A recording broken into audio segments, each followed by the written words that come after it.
everybody, to this new episode of the Women in Technology Spotlight. Today, I have with me Mansi Mittal. She used to be a software developer for Visa, and she's now transitioning into becoming a product manager. Hi, Mansi. Hello. Hi, Ronke.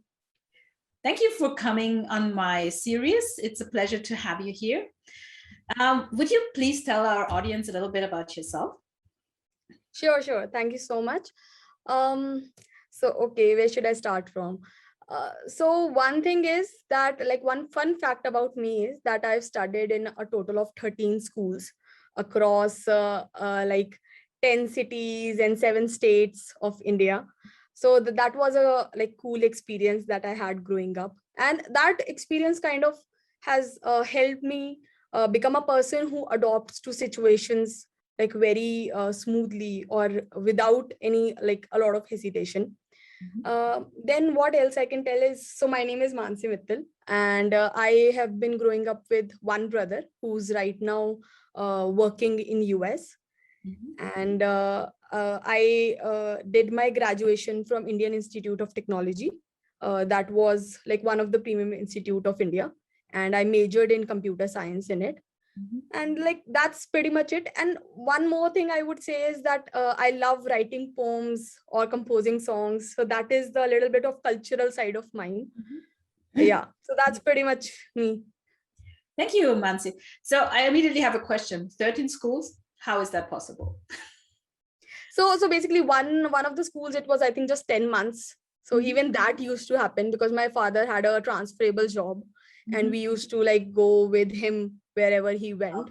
And including UKG, LKG, UKG, I mean upper kindergarten, lower kindergarten, we have that difference in India, and nursery. So including all that preschool stuff, that is how it makes 13 schools. That's so fascinating. And I agree that it would probably make you able to adapt more easily to new situations. So, so you say you went and studied computer science. So you're one of the few women on my show who actually did study computer science, because a lot have had very non-traditional educations. Did you always find technology and computers interesting, or what triggered your interest in it?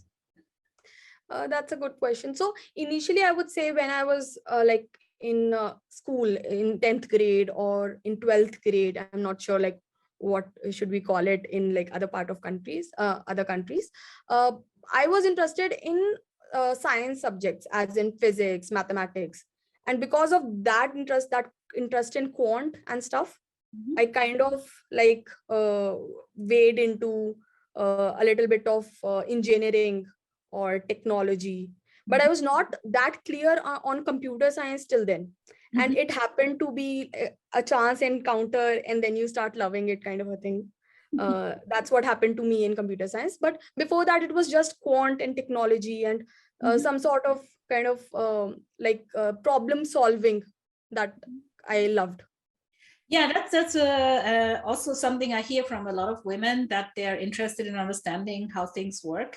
So you were basically interested in STEM, science and technology, and not necessarily in computer science.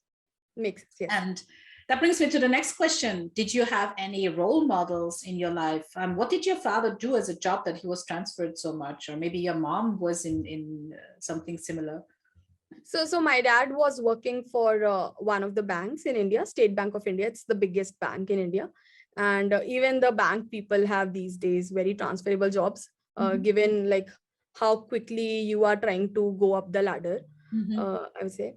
And then what was the other question? Sorry, I missed it. The question was around role models. Did you have anyone who was in tech or in computer science or in the whole industry? So initially growing up, no, I would say before I entered my college, I was not that open to technology, and I just was interested in that stuff. And I have this history of mathematics going very strong in my family. My father, my grandfather, everybody used to love it. So that was a subject that everyone was looking up to, that you should always get kind of full marks in it because that's the family subject. So my father was a role model for me growing up, but not in terms of technology or in terms of quant. It was more of from the sense that he's very ethical, from every point of view. He's always pushing me to go ahead.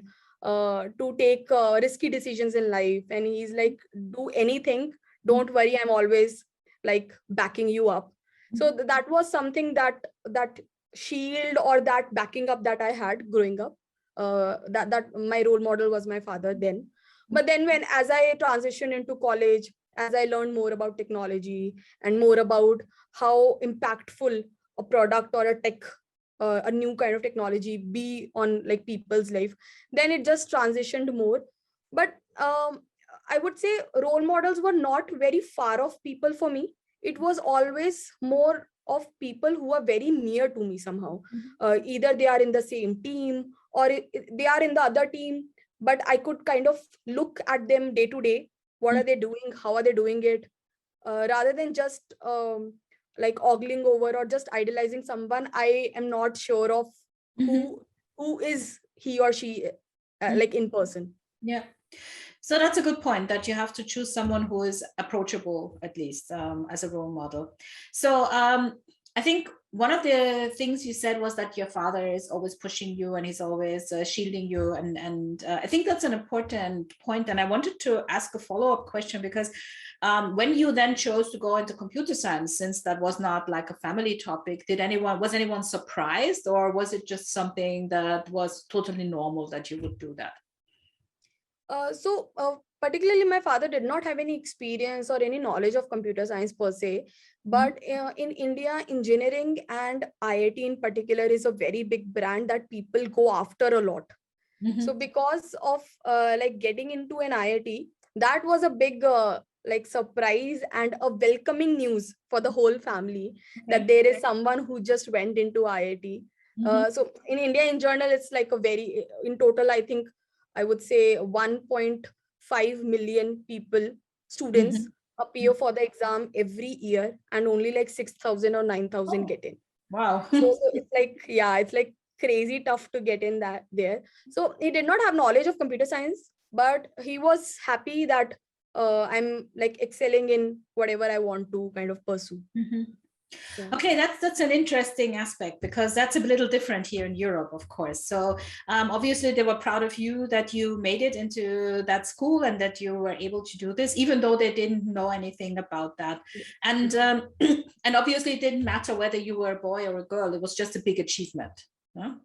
Yeah, so I would say I'm fortunate that way. Like many girls are not. That like parents do not support that much. But for me, it was a complete opposite thing. My mother is a housewife, and she was the one who told me that you should do some job, you should do something, because I'm not working, I feel this thing that there's a gap in my life that could have been covered. Yeah. So for me, it was an opposite thing. Like my mother also pushed me a lot that whatever you want to do, bike or motorcycle was the first vehicle I learned. Rather than you would call, I'm not sure what scooty is called, rather than two vehicle without, so that's how. That's cool, and I really congratulate your mother for actually understanding this and relating this to you.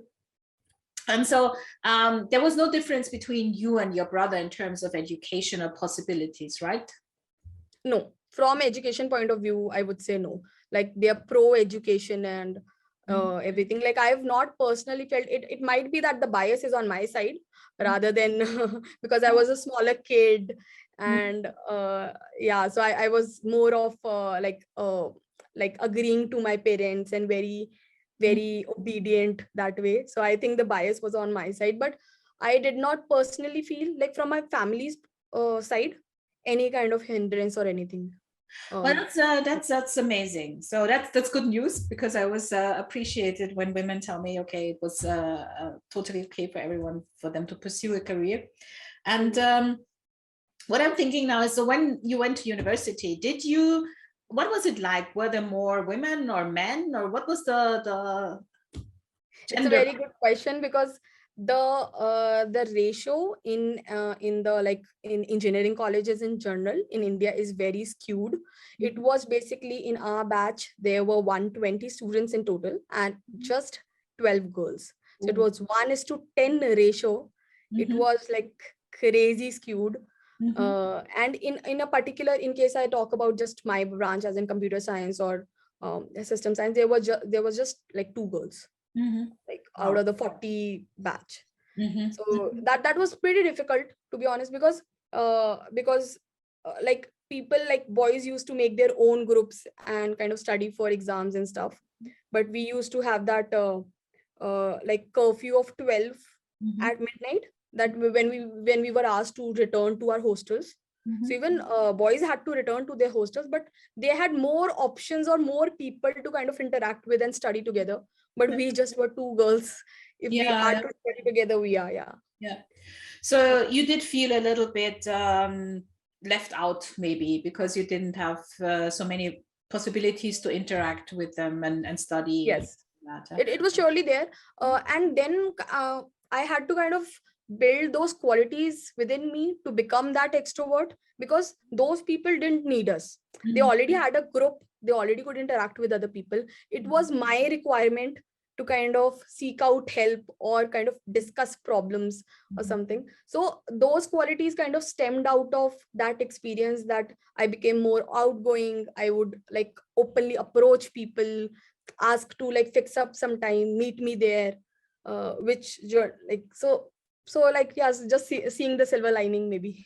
Yeah, but I like how you say that you develop positive traits through this difficult situation, because it is difficult to be like only 2 women from 40 and everyone else is already in their groups and you have to go and search for help. So this is not easy. I mean, so but obviously you took something out of that in terms of positive development.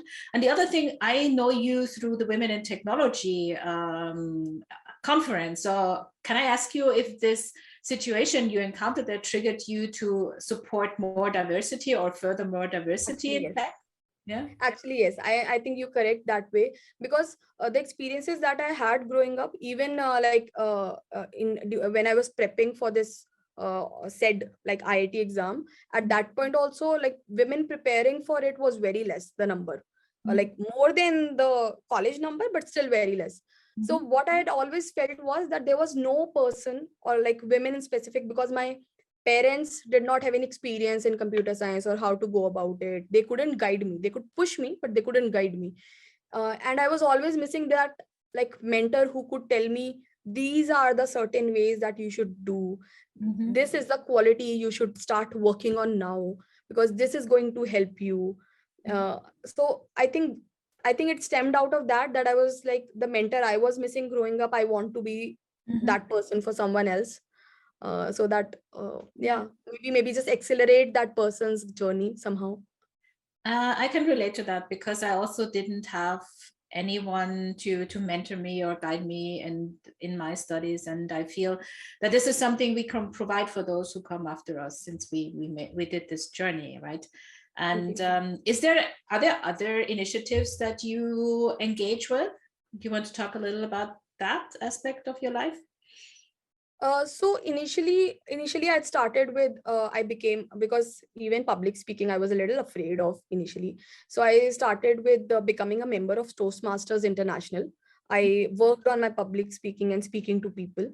And after like I completed the 5 level of certification, I went on to kind of reach out to NGOs or reach out to like Girl Up Foundation, or maybe She Code Africa and Women Tech Conference, where I could kind of just impart whatever I've learned till now in some short format, so that it might help some people. It started with like 4 or 5 talks. And what I had like aim for myself was that in this particular year, in 2021, I'll complete 12 talks. Mm-hmm. So that was my personal goal. I've completed, I think, 8 out of 12.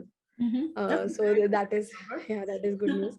And then secondly, what we started was, I like right now I'm pursuing my MBA, and I just spoke to like girls around me, and Mm-hmm. some of them were like on board that they want to help other people, not specifically women, but everyone who want to kind of pursue MBA, like how to go about that journey. So we like on our own started some sessions, Mm-hmm. just talking to people, how can they like do what they can do. Yeah. So yeah, some personal little bit engagements here and there. Yeah. Very nice. So this is a good segue into something I wanted to ask you, because I know you're transitioning from the classic software developer role, and you now went back to school and you're going to become a product manager. So tell me, what was the trigger to to that journey? So I think initially I started working with Visa, and it's a great company to work for. So after 3 years of working as a senior software developer, I kind of like as an individual contributor, I had like learned the in and outs of technology and how does like product work from a tech point of view. But I just felt that the impact could be larger if I, rather than an individual contributor, I can be someone who's thinking from a strategy and from a business point of view as well. And I wanted to stay in the tech industry because I just like, I love it. So like product management role was something that made sense because it just overlapped with both of these things. Secondly, like I became like, I feel that I'm good with people, I understand those things. So I think that also kind of amalgamated in this product management role.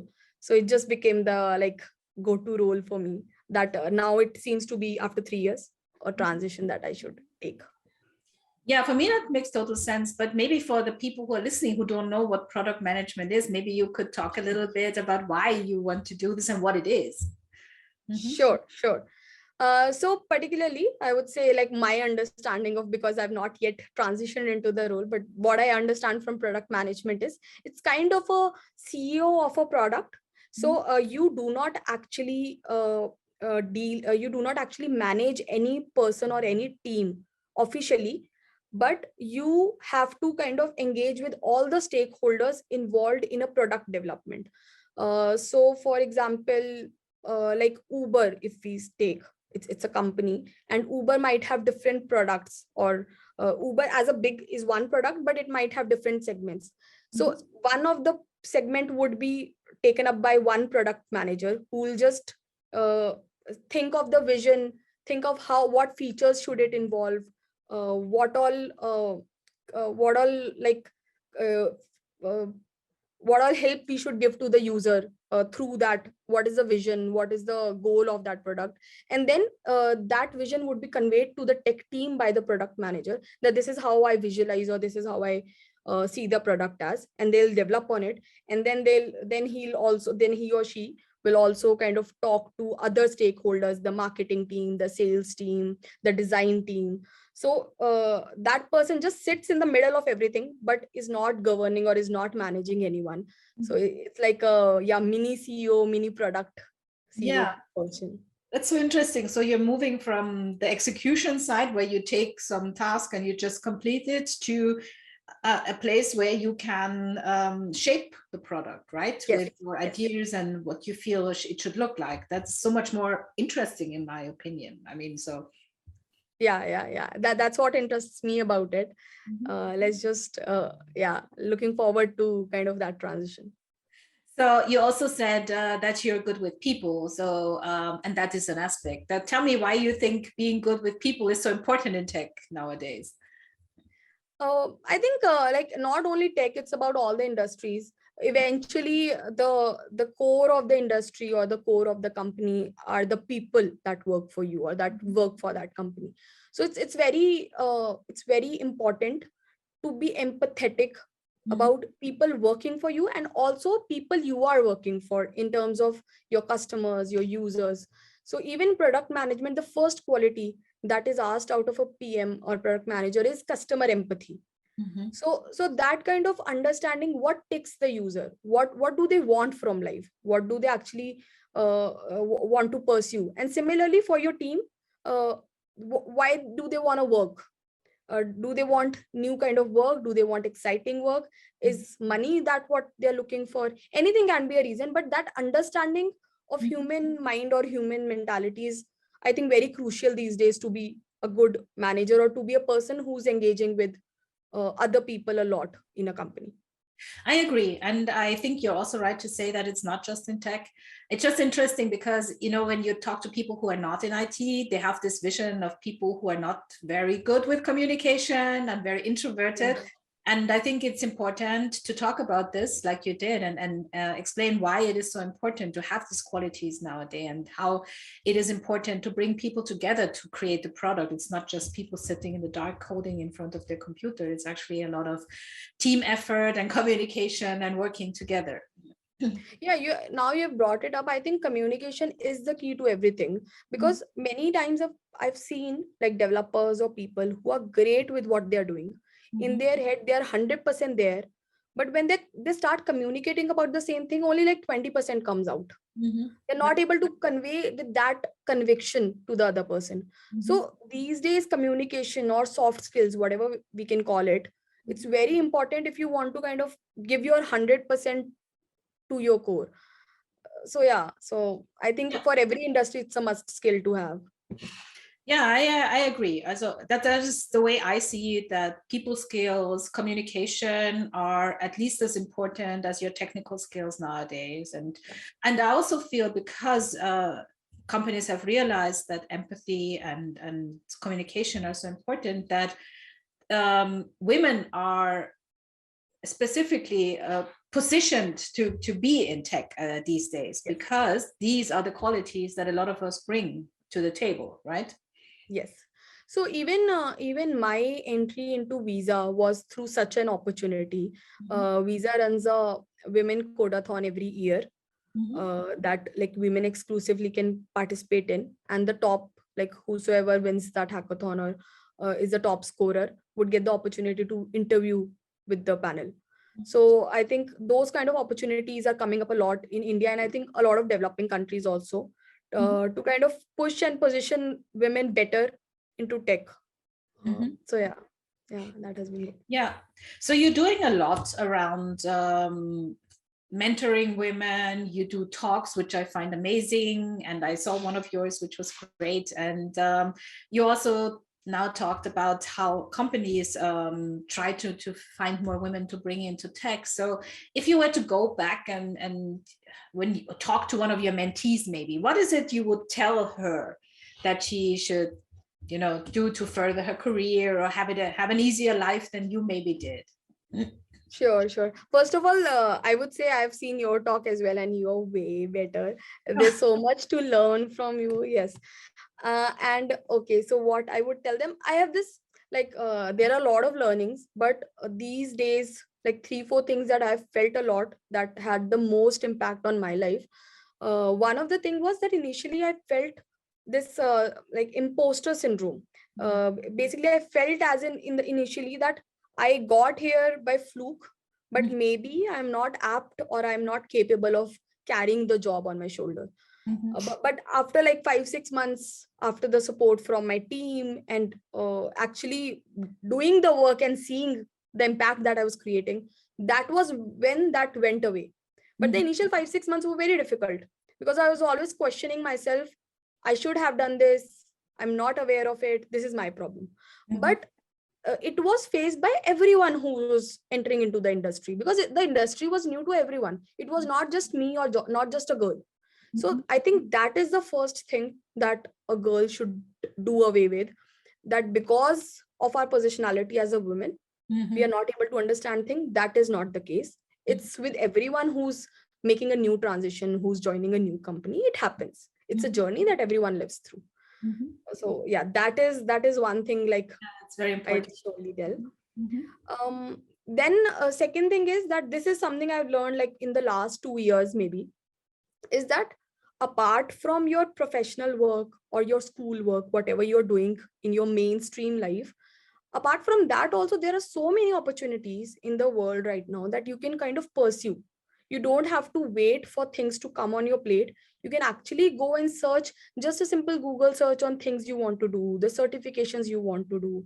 Maybe you want to learn a new language, and there are official websites or resources which are teaching everything for free. So this power of internet has to be used. So that, like, constantly upskilling yourself is something that I've started doing like 2 years back, more kind of vigorously. And that is, I'll tell every girl like who's in 11th 12th, or like who's in the school as well, to kind of start doing whatever interest is. It's not about tech, it's not about industry, it's like whatever their interest lies in. So I think those were the two, and the third, fourth is kind of overlapping. It's basically start networking. And LinkedIn, I find personally to be a great platform for doing it.